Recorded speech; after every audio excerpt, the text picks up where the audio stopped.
अभी 29 अगला नाम प्रकाशित वाक्य 1 का 17 पढ़े। प्रकाशित वाक्य 1 का 17।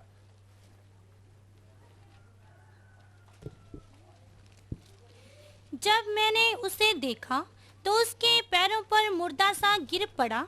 उसने मुझ पर अपना दाहिना हाथ रखकर कहा, मत डर, मैं प्रथम और अंतिम और जीवता प्रथम हूँ। और अंतिम, फर्स्ट एंड लास्ट, प्रथम और अंतिम।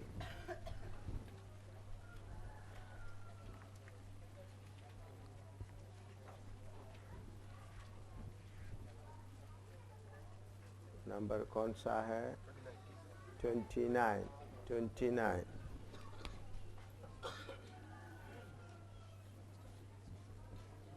First and last.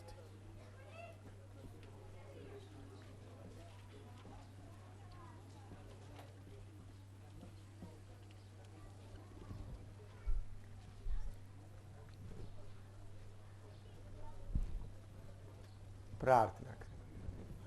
प्यारे प्रभु, तेरा वचन समझने के लिए हम एक एक को कृपा दे। पवित्र आत्मा, आप ही हमारा अध्यापक है। आपका वचन सीखने के लिए, समझने के लिए हम एक एक को फसल दे। यीशु के पवित्र नाम से मांगते हैं, आमीन। इधर में प्रभु यीशु मसीह कहते हैं, मैं प्रथम और अंतिम, फर्स्ट एंड लास्ट। इसका मतलब सारे बातें उनसे आरंभ हुआ है और सारे बात का अंत भी उनसे ही है। इसलिए हमको, जो हम आगे बढ़ते समय में, प्रभु की सेवा करते समय में हमारे सामने कोई भी समस्या आता है, परेशानी आता है, तो तब आपके दिल के अंदर में ये भरोसा आना है, जो प्रथम है या जो जिसे आरंभ हुआ है वो मेरे साथ है, और अंत के समय, अंत का बात भी वही है मेरे साथ है। तो हमारा कदम मजबूत हो जाता है। बीच में जो कोई आया है उनका अधिकार नहीं चलता।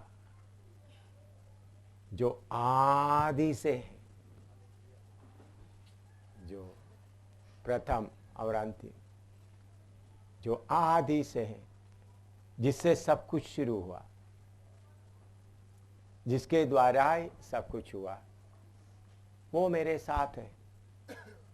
तो बीच में आया हुआ किसी के बारे में भी मुझे कुछ भी पूछने का जरूरत नहीं, और इसका अंत में भी वो ही रहेगा। तो बीच में आया हुआ कितना भी शक्ति है, उनके बारे में मुझे कोई सोचने का, चिंता करने का जरूरत नहीं। तुम बीच में आया हुआ, तू कौन है? शक्ति कोई भी हो,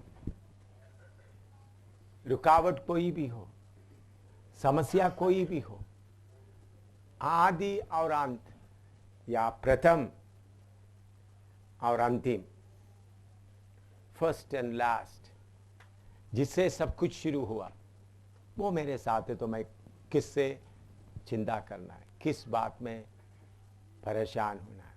बाकी कोई भी बीच में आने दो, मेरा संबंध उनके साथ है जिससे सब कुछ आरंभ हुआ है, और मेरा संबंध उनके साथ है अंत तक। तो प्रभु यीशु मसीह बोला, देखो दुनिया के अंत तक मैं तुम्हारे साथ रहता हूं। तो जब आपके सामने कितना भी तूफान आता है, कितना भी लहरें मुड़कर आता है, कितना भी समस्या आता है, वो समस्या को देखकर चिंता करने का कोई जरूरत नहीं। जो प्रथम और अंतिम, फर्स्ट एंड लास्ट, वो मेरे साथ है, तो मैं स्थिर रहूंगा। ऐसा बोलकर आपके अंदर तसल्ली रहेगा। लिखो,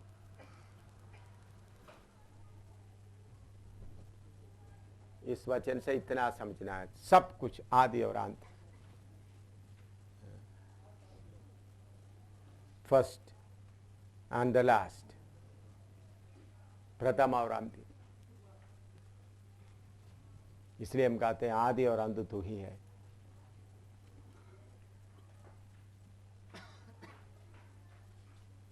ऐसा बातें आपके दिल में आते समय आपका यीशु के ऊपर का विश्वास बढ़ना है और समस्याओं का सामना करने के लिए आपका मन और स्थिर रहना है।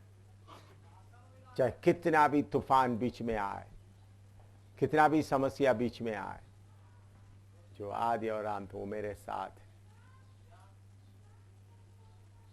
फिर आपका मन दिलेरी से भर जाता है। प्रकाशित वाक्य 1:5 पढ़िएगा। प्रकाशित वाक्य 1:5, रेवलेशन 1:5। और यीशु मसीह की ओर से जो विश्वास योग्य साक्षी और मरे हुओं में से जी उठने वालों में पहलौठा। हाँ, मरे हुए में से जी उठने वालों में पहलौठा था। First begotten of the dead, first begotten of the dead.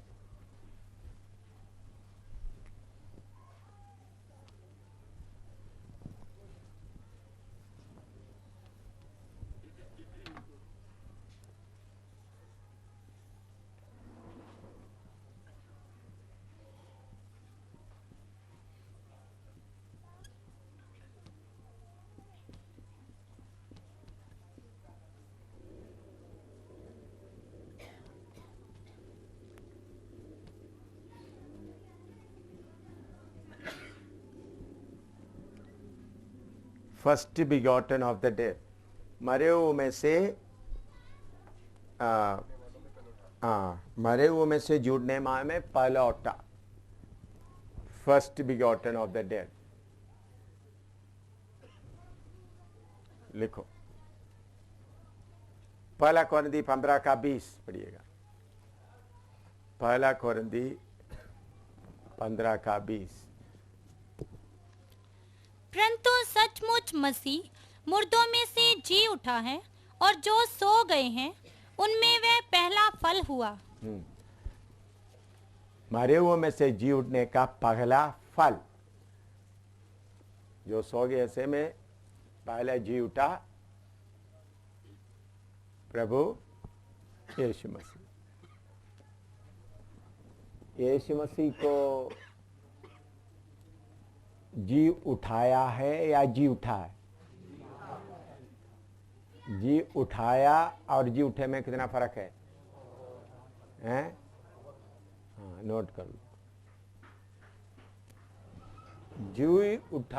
जी उठने वालों में पहला फल है, इसका मतलब और भी कोई जी उठने वाला होगा।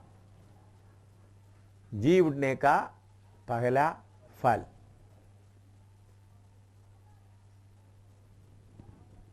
इसी मुताबिक इसका अर्थ है जी उठने वाला और भी होगा। इसके साथ पहला थिस्सलुनी 4:16 पढ़िएगा।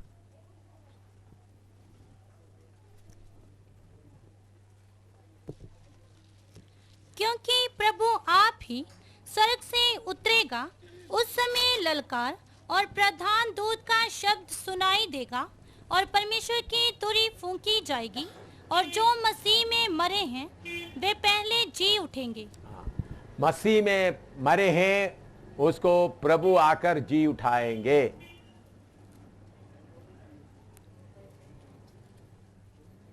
है ना?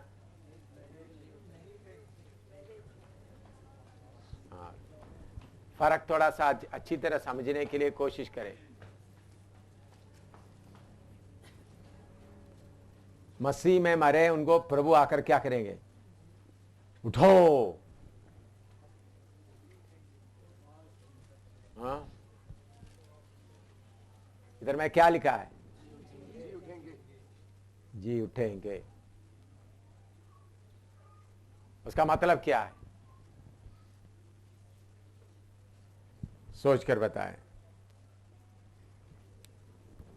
जी उठेंगे उसका मतलब क्या है? ये किसके बारे में लिखा है? यीशु मसीह के बारे में लिखा है। वो कौन है? यीशु मसीह का लोग कौन है?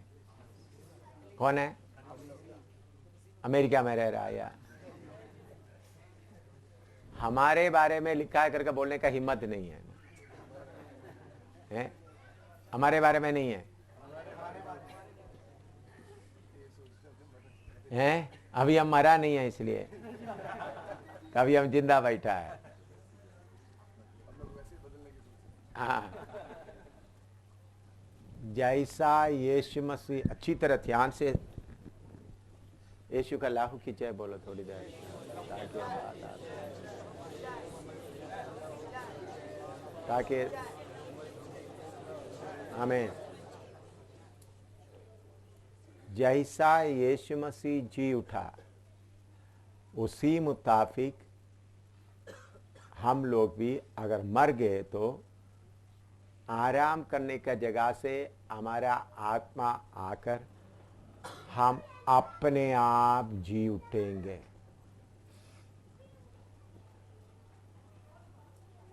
क्यों? हम मौत के ऊपर जय पाया हुआ लोग हैं। यीशु मसीह क्यों जी उठा? मौत को उनको रोक कर रख नहीं सका। तो आपका जीवन इस दुनिया से जाने के पहले मौत के ऊपर भी जय पाया हुआ हालत होने से ही जी उठेगा। कितने लोगों को समझ में आया ये? आप अभी तक शायद सोचे होंगे यीशु मसीह नरसिंह का फूंकर उनका शक्ति से जी उठे। नहीं, उधर से सिर्फ आवाज आएगा, आत्मा, मरे हुओं का आत्मा ऊपर से आएगा, अपना खबर में जाएगा, निकल के आएगा। रोकने के लिए कोई नहीं होगा। इसका मतलब शैतान की सारे शक्तियों के ऊपर पूरा जय पाया हुआ लोग ही जी उठेगा। इसलिए पौलुस बोलते ए मौत तेरा फतह कहां? लिखो,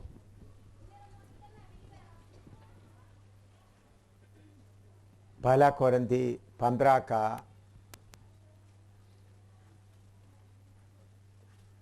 55 और 56, 55 और 56।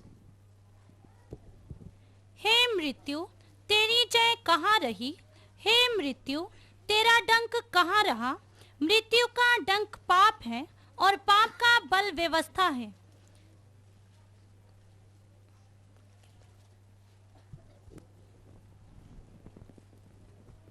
तो मसीह के पीछे चलने वालों का, जिसको आनंद जीवन मिला है, उन लोग कष्ट के ऊपर सिर्फ जय नहीं पाना बल्कि मौत के ऊपर भी जय पाना।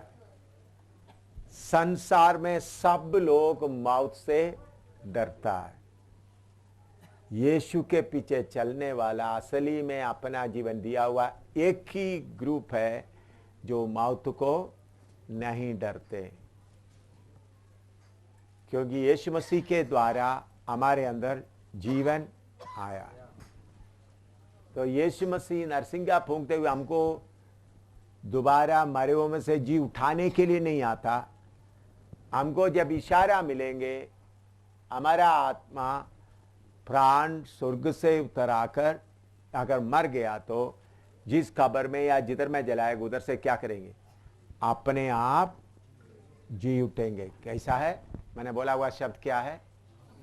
अपने आप जी उठना है। अपने आप जी उठना है तो मौत के अधिकार के ऊपर हमको पूरा फतह मिलना है। पहला सदी का लोग इसलिए बोलते ए मौत तेरा फतह क्या है? इसलिए बीमारी आए, सतावट करने वाला आए, गन लेकर आए, मौत के ऊपर जय पाया हुआ लोगों को डर नाम चीज नहीं रहेगा।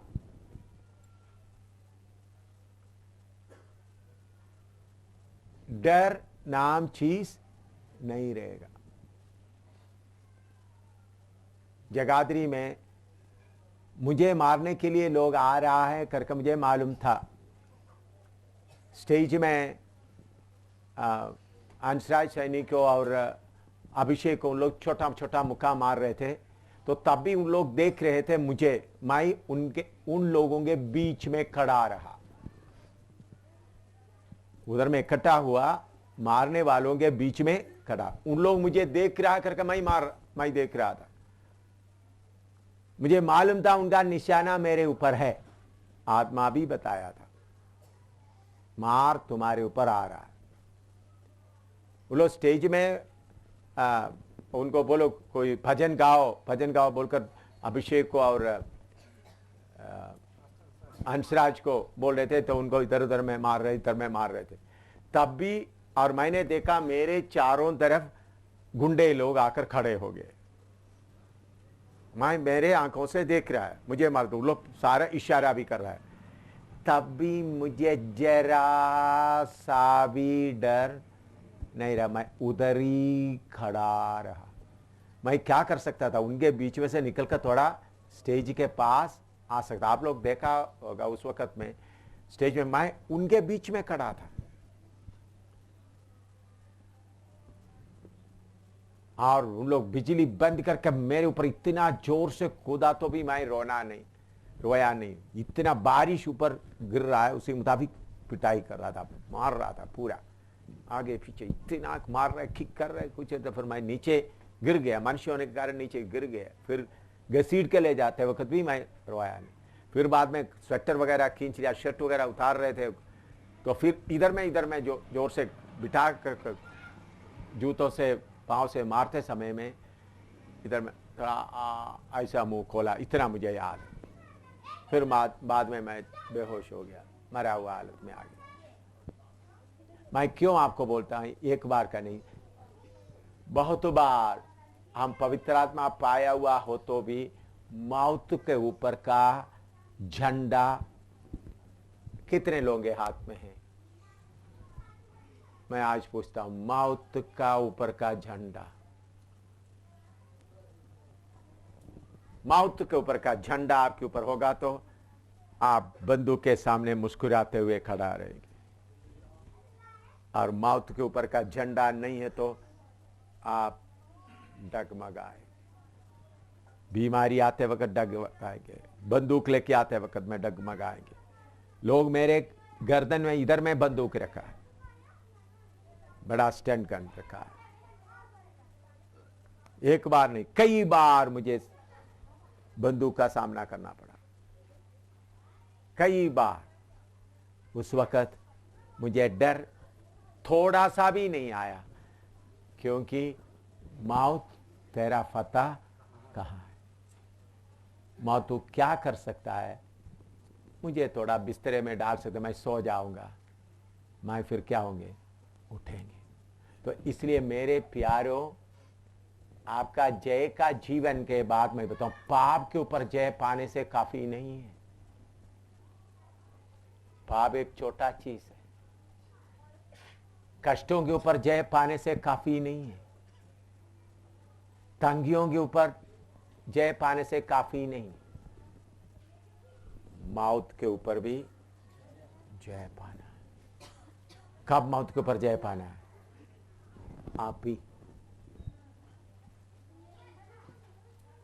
आप ही जब हम जीते ही मौत के ऊपर जय पाना। थोड़ा प्रार्थना कर।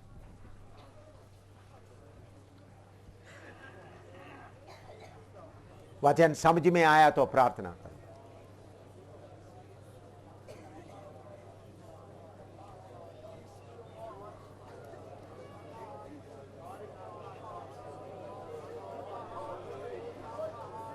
कहां तक जय पाना?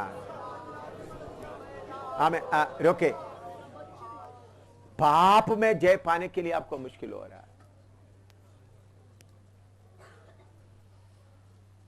थोड़ा कष्ट के ऊपर जय पाने के लिए आपको मुश्किल हो रहा है, तो मौत के ऊपर कब जय पाएगा? जल्दी करो।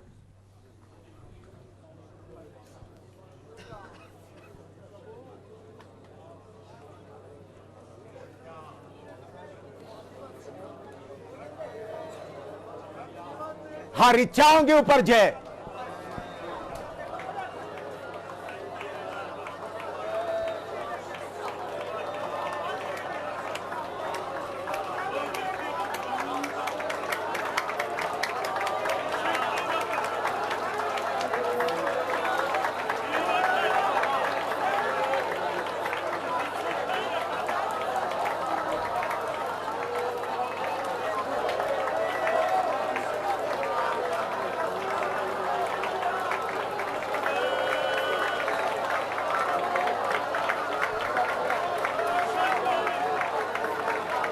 आमीन।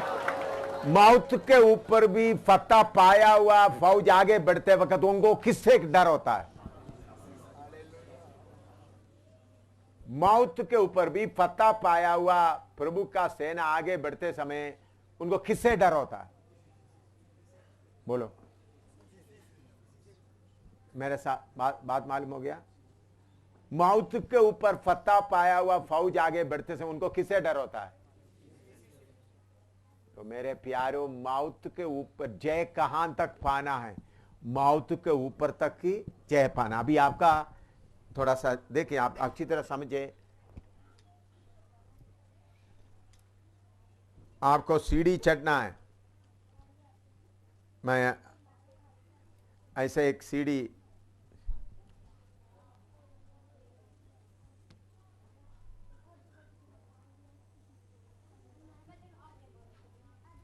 इसमें एक एक पाप का एक एक सीढ़ी चढ़कर आखिरी में कौन सा सीढ़ी के ऊपर है ना? मौत। ये है मौत, डेथ।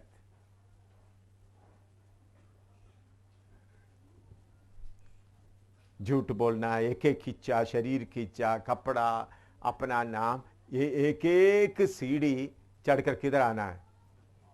इसके ऊपर जय पाना। आप थोड़ा सोचो, आप इसमें से कितना सीढ़ी चढ़ा? कितना सीढ़ी चढ़ा? या आप अभी भी इधर ही घूम रहा है, इधर पृथ्वी में ही घूम रहा है? आपके खुद ही आपका इच्छा, आपका आराम, लोग आपको प्यार करना, लोगों की तरफ से आपको प्रेम मिलना, और एक एक चीज, लोग कुछ भी बोलना, ये सारे चीजों के ऊपर जय पाकर आखिरी में इस दुनिया छोड़कर जाने के पहले किसके ऊपर भी जय बना? ए मौत आ जा, मैं आराम में ले आ रहा हूं। ये है जय पाया हुआ लोग। ये लोग क्या होंगे? क्या होंगे? जी उठेंगे। आप इसको देखकर थोड़ा प्रार्थना करो। आपका हालत आप समझ लो, आप कहां, कितना सीढ़ी चढ़ा है। समझ आया मैं जो बात बताते? कितने बातों के ऊपर जय पाना, आपने कितने बातों में जय पाया है? आंख खोलकर इसको देखकर प्रार्थना करो।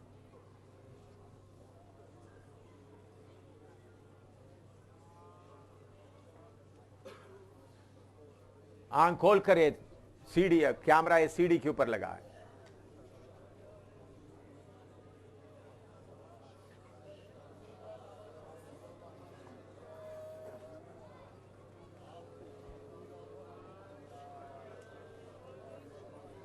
मौत का सीढ़ी के ऊपर खड़ा होकर बोलना है, ए दुनिया, तू मुझे क्या कर सकता है?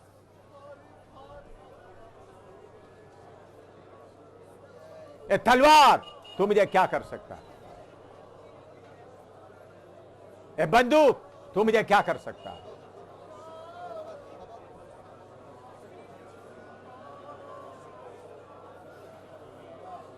उस सीढ़ी पर खड़ा होकर ललकारना है।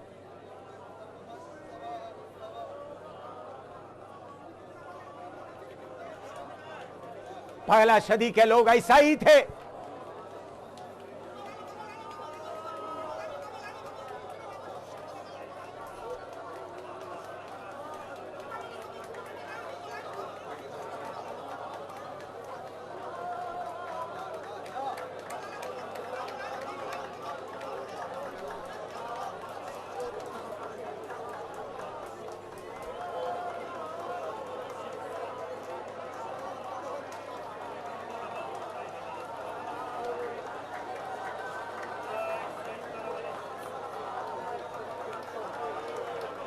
सिंहासन पर बैठने वाला वही है जो मौत के ऊपर जय पाया है।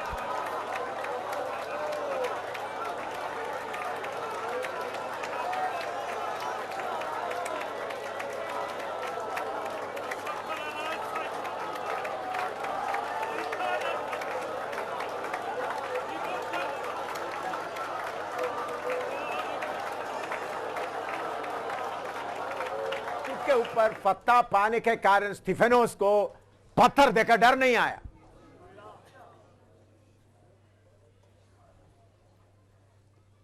लोगों का धमकी देकर उनको कोई डर नहीं आया। अभी ऐसा ही लोग चाहिए, अभी हिंदुस्तान को ऐसा लोग चाहिए, लल्लू पंचू लोग नहीं चाहिए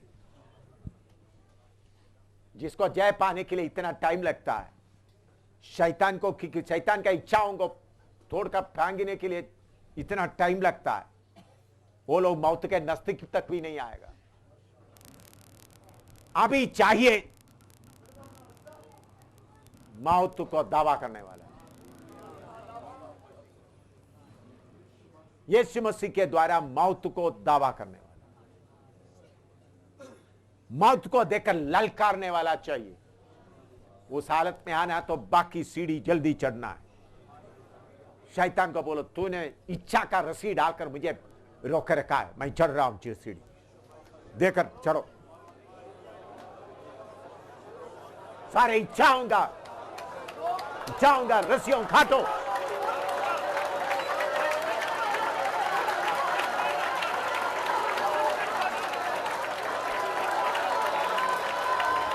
बड़े से बड़े डॉक्टर लोग भी, दुनिया की सबसे बड़े से बड़े लोग भी उस सीढ़ी के नीचे है। सिर्फ यीशु के द्वारा जय पाए हुए लोग ही सिर्फ उस सीढ़ी के ऊपर है। सारे दुनिया का लोग, मोहम्मद हो, अल्लाह हो, बाकी सब के सब उस सीढ़ी के नीचे। यीशु के द्वारा नया जीवन पाया हुआ लोग, जय पाए लोग उस सीढ़ी के ऊपर।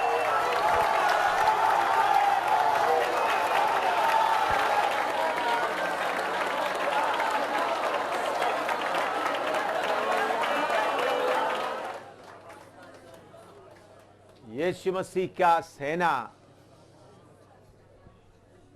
श्रेष्ठ गीत में लिखा है, श्रेष्ठ गीत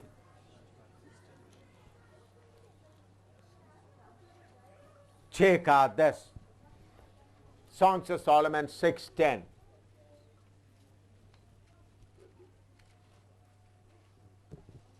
श्रेष्ठ गीत 6:10।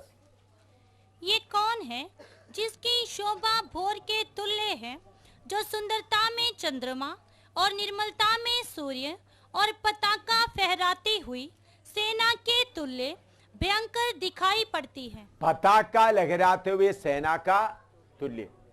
मैंने इसके बारे में प्रचार करते हुए आप लोग सुना होगा। कोई रेजिमेंट, कोई यूनिट या ब्रिगेड के पास जाएंगे तो उधर में झंडा दिखाई देता है।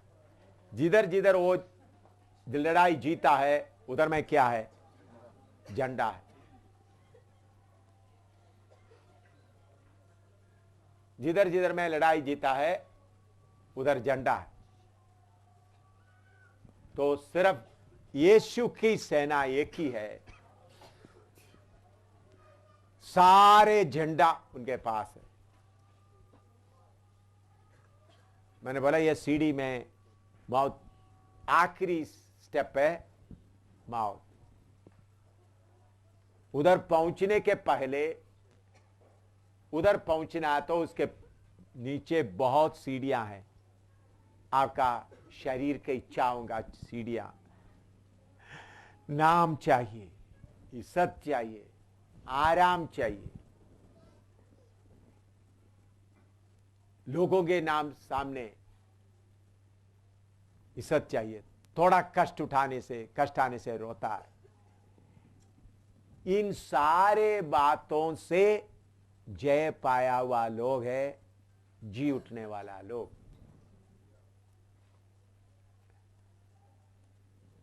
यीशु मसीह के द्वारा ही जी उठ सकता है। वो मरे हुए में से जी उठने में का पहलौटा। उनका शरीर का अंग पूरा जी उठेगा। यीशु मसीह कलीसिया का सिर है, बाकी बदन भी क्या होगा? कौन जी उठेगा? बदन। तो आप बदन बनना है, आप बदन बनना है तो दुनिया की इच्छा के ऊपर पूरा जय पाना है, आपके अंदर का लालच के ऊपर जय पाना, मेरा मतलब के ऊपर पूरा जय पाना। वही लोग कौन होंगे? यीशु का शरीर का अंग।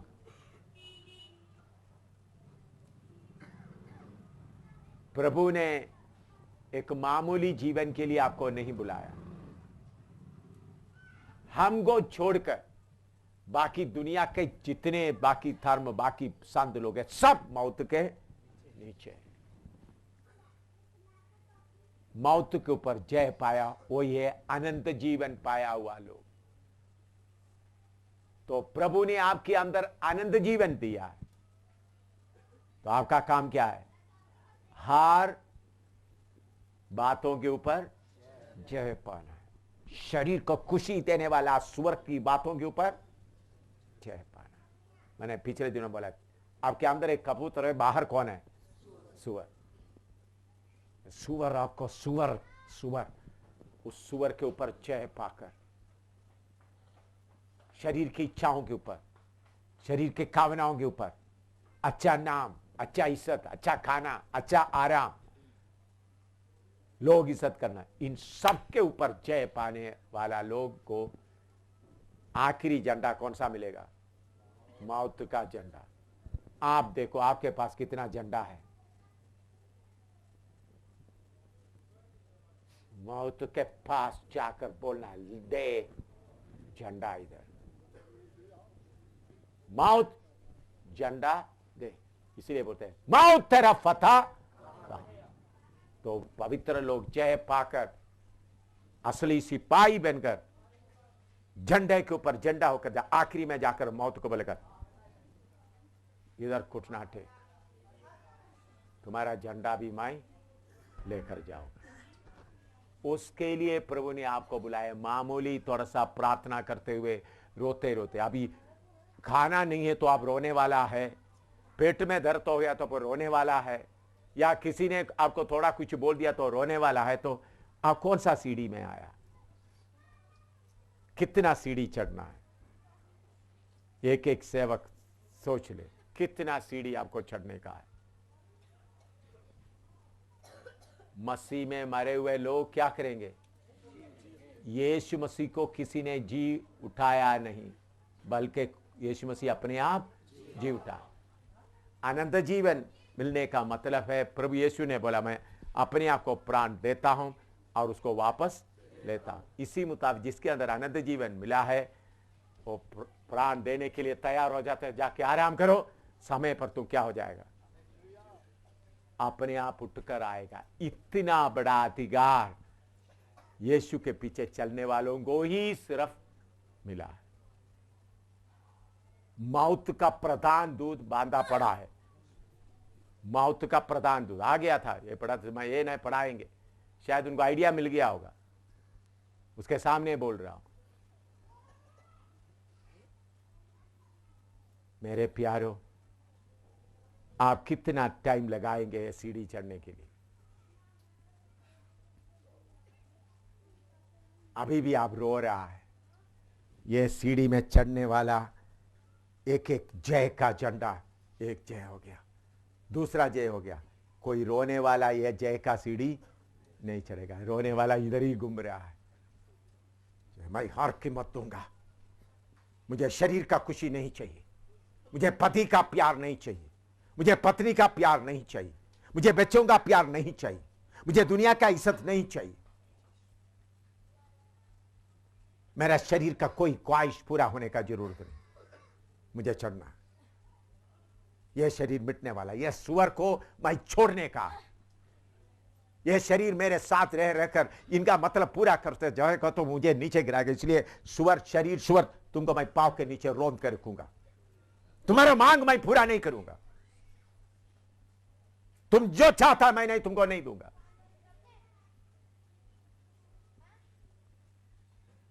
सिर्फ जीने के लिए थोड़ा कुछ तुमको देंगे। किसके लिए देंगे? जीने के लिए। तुम्हारा ख्वाहिश मैं पूरा नहीं करूंगा। तुमको मीट खाने का मन हो तो तुमको मीट नहीं मिलेगा,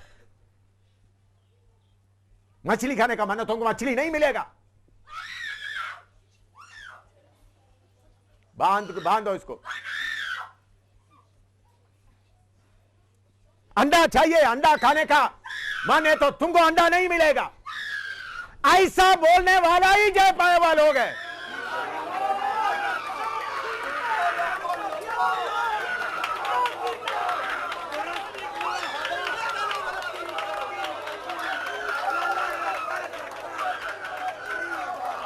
सुनो,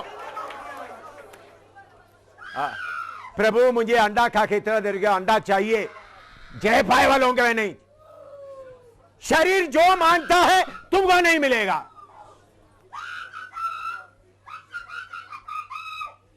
शरीर जो तू मानता है नहीं मिलेगा। प्रार्थना करो, कितना जय होता है।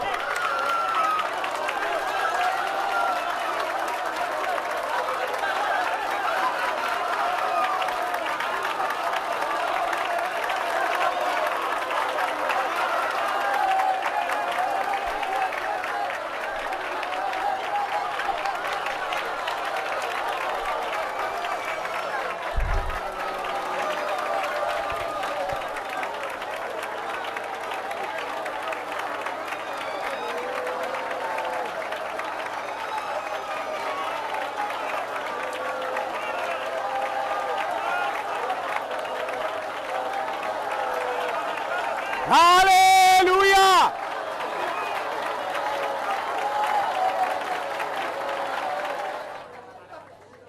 मौत का डर हट गया तो फिर आपको डराने वाला कोई नहीं।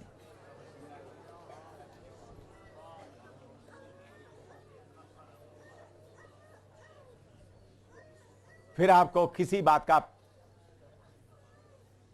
अपने आप का क्या है, सेल्फ पिटी, उसको क्या बोलते हैं, हमदर्दी, अपने आप का हमदर्दी नहीं रहे।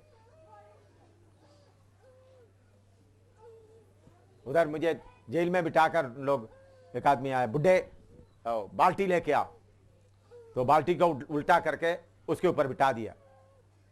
अब मैंने पहले बोला सिर थोड़ा गिला करो, मैंने थोड़ा सा गिला किया, तो बोला इनको गिला करना नहीं आता। दूसरे एक आदमी मग भर के बहुत पानी लेकर सिर में डाल दिया, फिर बाल कटवा दिया। मैंने बाल कट, पहले बोला था बाल कट, मैंने उधर बैठकर बोला था बाल काट सकते और क्या कर सकता है। काम करवाता था, झाड़ू लगाता था, धोया हुआ जगह का दोबारा दोहरा रहा। जमीन में झाड़ू लगा तो बोला दीवारों में भी झाड़ू लगाओ, एक एक कमरा, इधर कर दो उधर करो। तो तब भी मुझे जरा सा भी चिंता नहीं हुआ। बिस्तर क्या, कितने सालों से पड़ा हुआ पट्टा पट्टा कंबल जी, कितना कट मिला, कितना बदबू आता, इधर लेटो। मैंने बोला शरीर लेट जाओ इधर।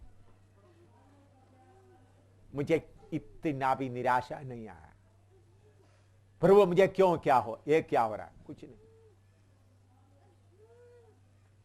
पहले सदी के लोग जानबूझकर गर्दन देते थे, काट दो। मेरे प्यारों, हर बात में जय पाना, हर बात में जय पाया हुआ लोग निकलेगा तो किसी बात का डर नहीं।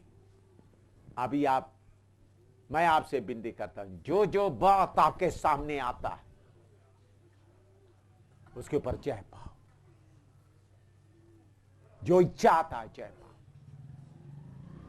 जो आपका जीव बोलते है अभी अंडा खाना है, जीव को बोलना अंडा, अभी जब तक तुमको ये मन से हटाता अंडा देखेगा भी नहीं। तुम मीट खाने का मन करता है, बोलता है मन करता है। आत्मा जब बोले मीट खिलाओ ईश्वर को तभी मीट खाना। आत्मा जब बोले आइसक्रीम खाओ तब खाना। ये तो बना तुमको नहीं मिलेगा। इच्छा आया तो उनको मालूम होना क्या ऐसा इस सुअर के ऊपर जय पाना है। एक एक ऐसा जय पाकर जाते वक्त फिर कौन सा सीढ़ी आएगा? मौत का सीढ़ी। बीमारी आए, आपका कोई बात नहीं, मुस्कुराते हैं, बीमारी आ जा, मुस्कुराएगा बीमारी के ऊपर, बंदूक के ऊपर मुस्कुराएगा। लोग बड़ा पत्थर लेके आते हैं तभी मुस्कुराएगा। इसलिए मेरे प्यारों, जल्दी सीढ़ी चढ़ो। अगला नाम इब्रानी 6:20 पढ़े। इब्रानी 6:20।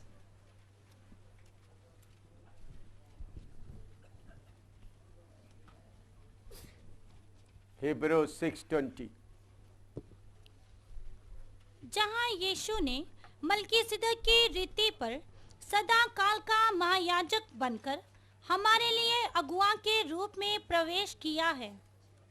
अगुआ के रूप में, असली में उसका असली तर्जुमा में फोररनर।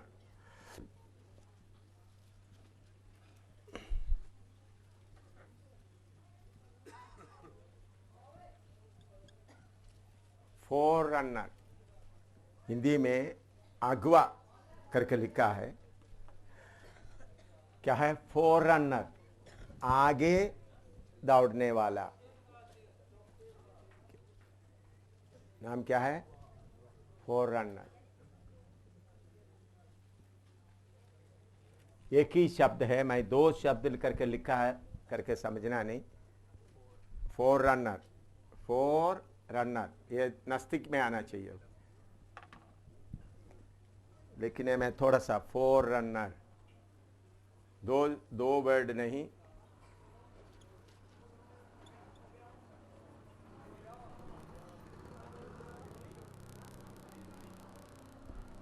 फोररनर, इसका मतलब आगे दौड़ने वाला। आपको समझाने के लिए मैं बताता हूं। फोररनर का मतलब है, इधर देखो, फिर आप लिख सकता है। अभी क्रॉस कंट्री दौड़ना है या दूर दौड़ना है, तो जो पहले एक दौड़कर जाता है उनको देखकर बाकी उसके पीछे दौड़ता है। तो इसका मतलब हमारे आगे दौड़ने वाला। यीशु मसीह का दूसरा नाम क्या है? फोररनर, हमारा आगे दौड़ने वाला। लिखो।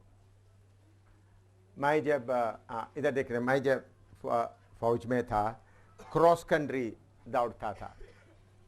25 मील, 25 माइल्स, 25 मील दौड़ना था। हम 50 किलोमीटर, 55 किलोमीटर एक दिन में दौड़ते थे। तभी हमको लड़ाई में असली रण में क्या होगा था। तो क्रॉस कंट्री दौड़ता था। तो हमको दौड़ते समय आप इधर देखें, दौड़ने का रास्ता ऐसा है।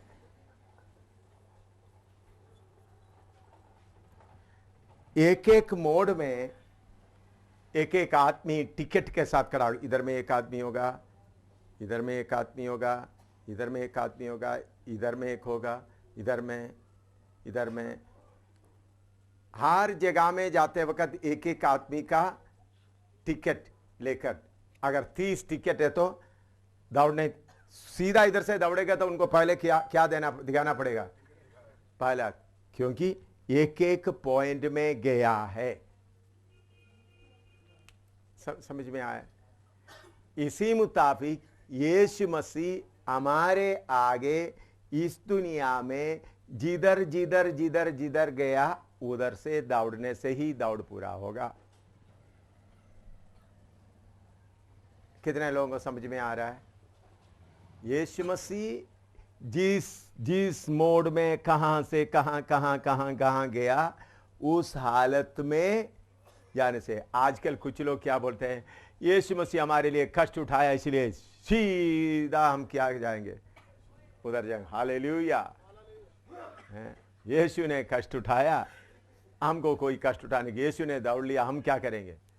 आजकल अमेरिका में, बाकी जगह में, ये जो जॉयस मेयर और बाकी वाला बड़े प्रचारक लोग जो प्रचार करते हैं, बाइबल के बिल्कुल उल्टा है। उन लोगों के लिए दौड़ क्या बना के रखा है? बहुत आसान बना के रखा। बाद में ये पास्टर लोग, ये बड़े प्रीचर लोग नरक की आग में जलते समय में आप जो उनके साथ गए वो बोले कि तुम भी बोले, तुम भी इधर आ गए, मैं भी इधर आ गया।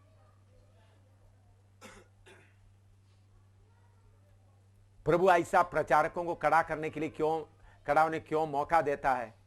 लालच वाला, जिस्म के इच्छाओं को पूरा करने वाला सब किधर जाए उधर। मैं प्रभु का धन्यवाद देता हूं, ऐसा प्रचारकों को प्रभु ने खड़ा किया ताकि जो आराम का जिंदगी चाहिए वो सब किधर जाए, उनके पीछे चले जाए।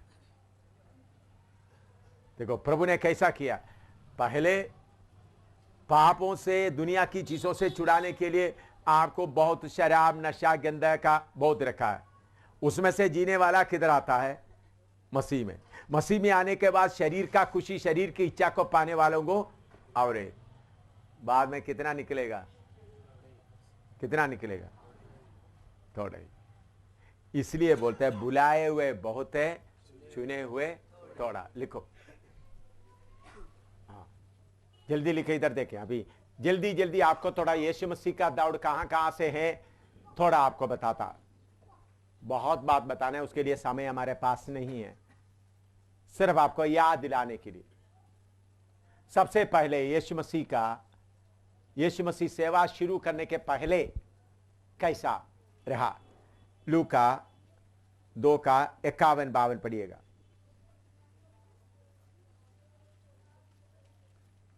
लूका 2 का 51-52। लूक 2:51-52। तब वह उनके साथ गया और नासरत में आया और उनके वश में रहा, और उसकी माता ने ये सब बातें अपने मन में रखी, और यीशु बुद्धि और डील डोल में और परमेश्वर और मनुष्यों के अनुग्रह में बढ़ता गया। इधर में प्रभु यीशु मसीह के बारे में लिखा है, उन्होंने उनके वश में रहा। पढ़ो वो हिस्सा पढ़ो 51 में। तब वह उनके साथ गया और नासरत में आया और उनके वश में रहा। हाँ, और उसकी उनके किधर में लिखा है? वश में रहा। उसके पहले उसका 45 और 46 पढ़िएगा। 46 और 47, 45 से 48 तक पढ़िएगा। पर जब नहीं मिला तो ढूंढते ढूंढते यरूशलेम को फिर लौट गए, और 3 दिन के बाद उन्होंने उसे मंदिर में उपदेशकों के बीच में बैठे उनकी सुनते और उनसे प्रश्न करते हुए पाया। जितने उसकी सुन रहे थे वे सब उसकी समझ और उसके उत्तरों से चकित थे। तब वे उसे देखकर चकित हुए, और उसकी माता ने उससे कहा, हे पुत्र, तूने हमसे क्यों ऐसा व्यवहार किया? देख, तेरा पिता और मैं कुड़ते हुए तुझे ढूंढते थे। उसने उनसे कहा, तुम मुझे क्यों ढूंढते थे?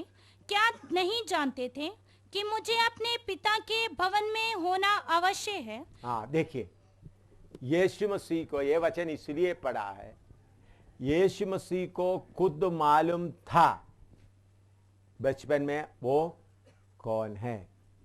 उन्होंने उसका 49 दोबारा पढ़ो 49। उसने उनसे कहा, क्या तुम मुझे क्यों ढूंढते थे? क्या तुम मुझे क्यों ढूंढते थे? क्या नहीं जानते थे हाँ, कि मुझे अपने पिता के भवन में होना अवश्य है? मुझे अपने पिता के भवन में होना अवश्य है। यीशु, आपको मालूम है, इसका पीछे का कहानी मालूम है। यीशु उनके साथ होगा सोचकर उन लोग चले गए, लेकिन आगे जाकर ढूंढा तो नहीं मिला। फिर 3 दिन के बाद किधर मिला?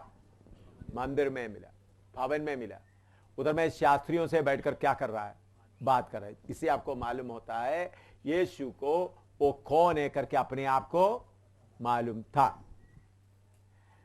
फिर भी आकर पापी, उनका असली बाप जोसेफ नहीं, जोसेफ उनका स्टेप फादर, उनका उसको क्या बोल सकता है?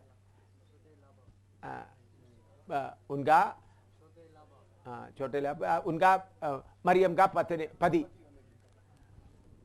उसके अधीन में। और मरियम, और हम देखते हैं यीशु मसीह को 4 भाई और बहन थे।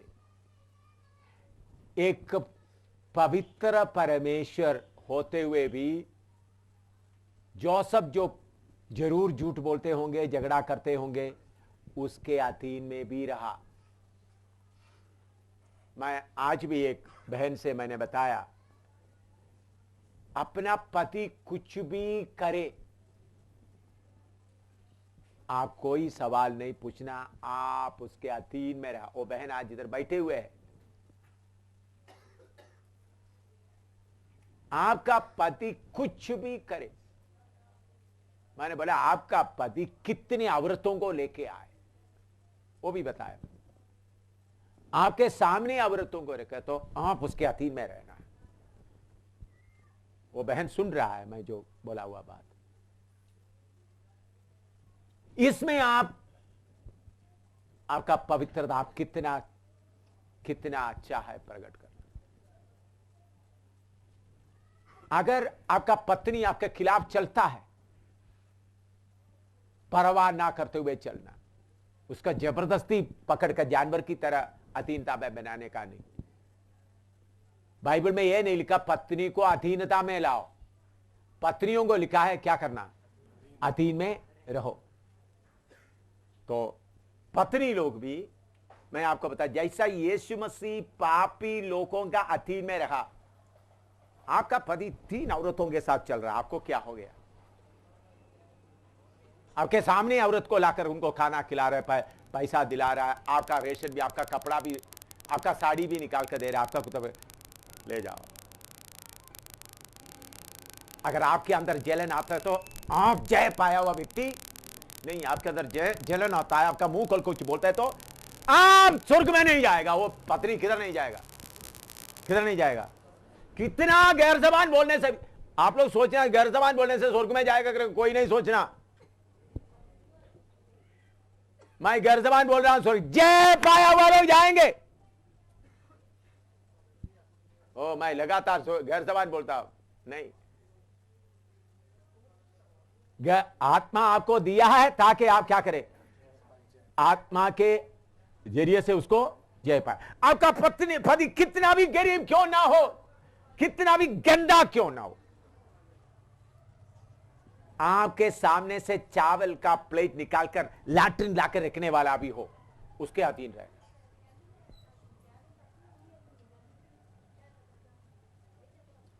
ऐसा पति मिलेगा तो आपका धीरज कितना है जांच सकता है। आपके सामने दूसरा पत्नी को, दूसरा किसी का लड़की को लेकर आइसक्रीम खिला रहा है, होटल में ले जा रहा है, इधर उधर रहते, तो आप कहां गया था? ओ मैं इधर घूम के आया था। आप देख रहा है, आराम से आते वक्त ठंडा पानी दिया, महाराज आराम करो। ऐसा ही लोग स्वर्ग में जाएगा। यीशु कौन सा रास्ते में गए? पापी माता पिता का क्या है अधीन, उसमें बुड़बुड़ाने वाला तू स्वर्ग में नहीं जाएगा। कुछ लोग बुड़बुड़ाते नहीं, अंदर में रह, मेरा कुछ नहीं है, मेरा कुछ है, तुम पति के पीछे चलो, यीशु के पीछे मत जाओ। मैं सही दूध दे रहा हूं, ये दूध पीने वाला ही उधर आएगा। यीशु किसका अधीन रहा? पापी दुनिया, उनके वश में रहा। कितने साल? 29 साल। कौन है वो? सर्वशक्तिमान परमेश्वर, अनादिकाल का पिता, सृष्टिकर्ता, सबको सब बातों को जानने वाला क्या कर रहा है? अधीन में रहा। सब बातों को जानने वाला अधीन में रहा। लिखो मरकुस 6 का 1 से 3 तक पढ़िएगा। मरकुस 6 का 1 से 3 तक। Mark 6 1 to 3 1 to 6। वहां से निकलकर 1 to 3 1 to 3 1 to 6 नहीं 1 to 3। हाँ, वहां से निकलकर वह अपने देश में आया और उसके चेले भी उसके पीछे गए। सब्बत के दिन वह आराधनालय में उपदेश करने लगा और बहुत से लोग सुनकर चकित हुए और कहने लगे, इसको ये बातें कहाँ से आ गई? ये कौन सा ज्ञान है जो उसको दिया गया है? कैसे सामर्थ्य के काम इसके हाथों से प्रकट होते हैं? क्या ये वही बड़ाई नहीं जो मरियम का पुत्र और ये जो बड़ाई नहीं और मरियम का पुत्र और याकूब, योसेस, यहूदा और शमौन का भाई है? क्या उसकी बहनें यहाँ हमारे बीच में नहीं रहती? इसलिए उन्होंने बस इधर में अब देखते हैं, यीशु को बोल रहे हैं मरियम का पुत्र। मरियम का पुत्र का मतलब व्यभिचार का संतान। आज सुबह मैंने बताया यीशु के बारे में। तो यीशु को व्यभिचार के संतान करके मरियम का पुत्र करके बोलने से उनको शर्म नहीं लगा। उनके गांव में सब लोग उनको क्या बोलते हैं? व्यभिचार का संतान। मुझे हमारा ऑफिस में, मैं जब मिलिट्री में था, अरे एक क्लर्क था, उसका नाम है जैकब। गोरे से आलप्पा में रहने वाला, केरला का आलपी में। सब लोगों को छुट्टी साल में, मैं बोलते हमारा स्टाफ का, मैं सबको बोल देते, जो स्टाफ का मेरे ऑफिस में काम करने वाला सबको बोल देते थे, आप लोग छुट्टी का प्लान बनाकर लाना, कब आपको जाना चाहिए, ताकि बारी बारी में सब छुट्टी में जाए। तो जैकब क्लर्क का ऑफिस में क्लर्क है, बाकी हमारा टेक्निकल स्टाफ बहुत है। तो मेरे ऑफिस में ऐसा चार्ट डाला हुआ होता है, सबका छुट्टी, कौन कौन छुट्टी जाएगा, ताकि मुझे मालूम हो जाए किसका आगे का प्रोग्राम के लिए। ये जैकब छुट्टी के लिए काली छोड़ दिया। मैंने जैकब को ऑफिस में बुलाया, जैकब तुम क्यों छुट्टी जाना नहीं चाहता? रोने लगा।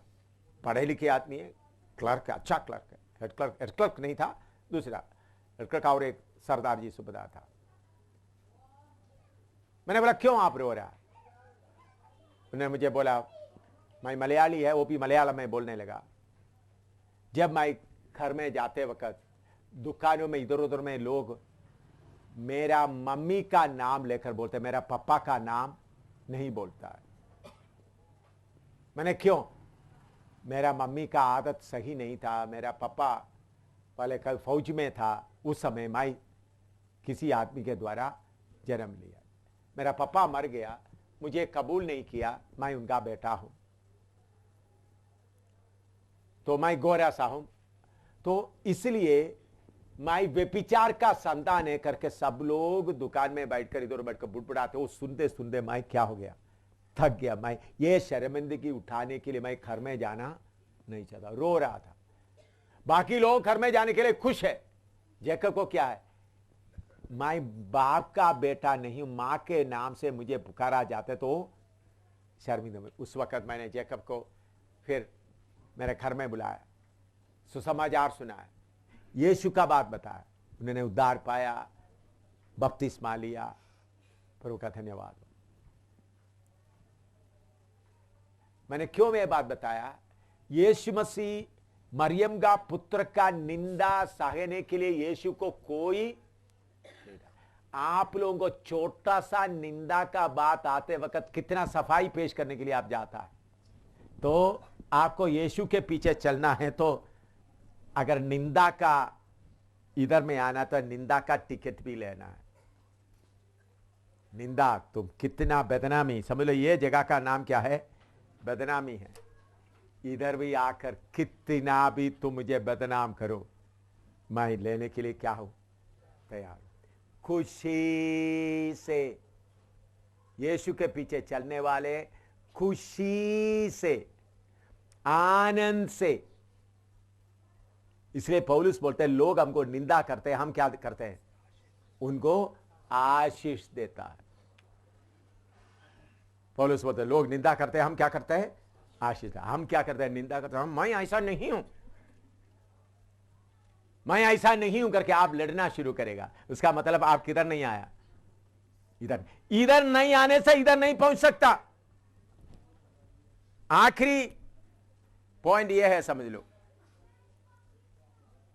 आपको किधर आना पड़ेगा, इधर में आने से ही, नहीं तो इधर के अभिधा इधर में आप सोचेंगे पड़ेंगे, उधर नहीं पहुंचेंगे भाई।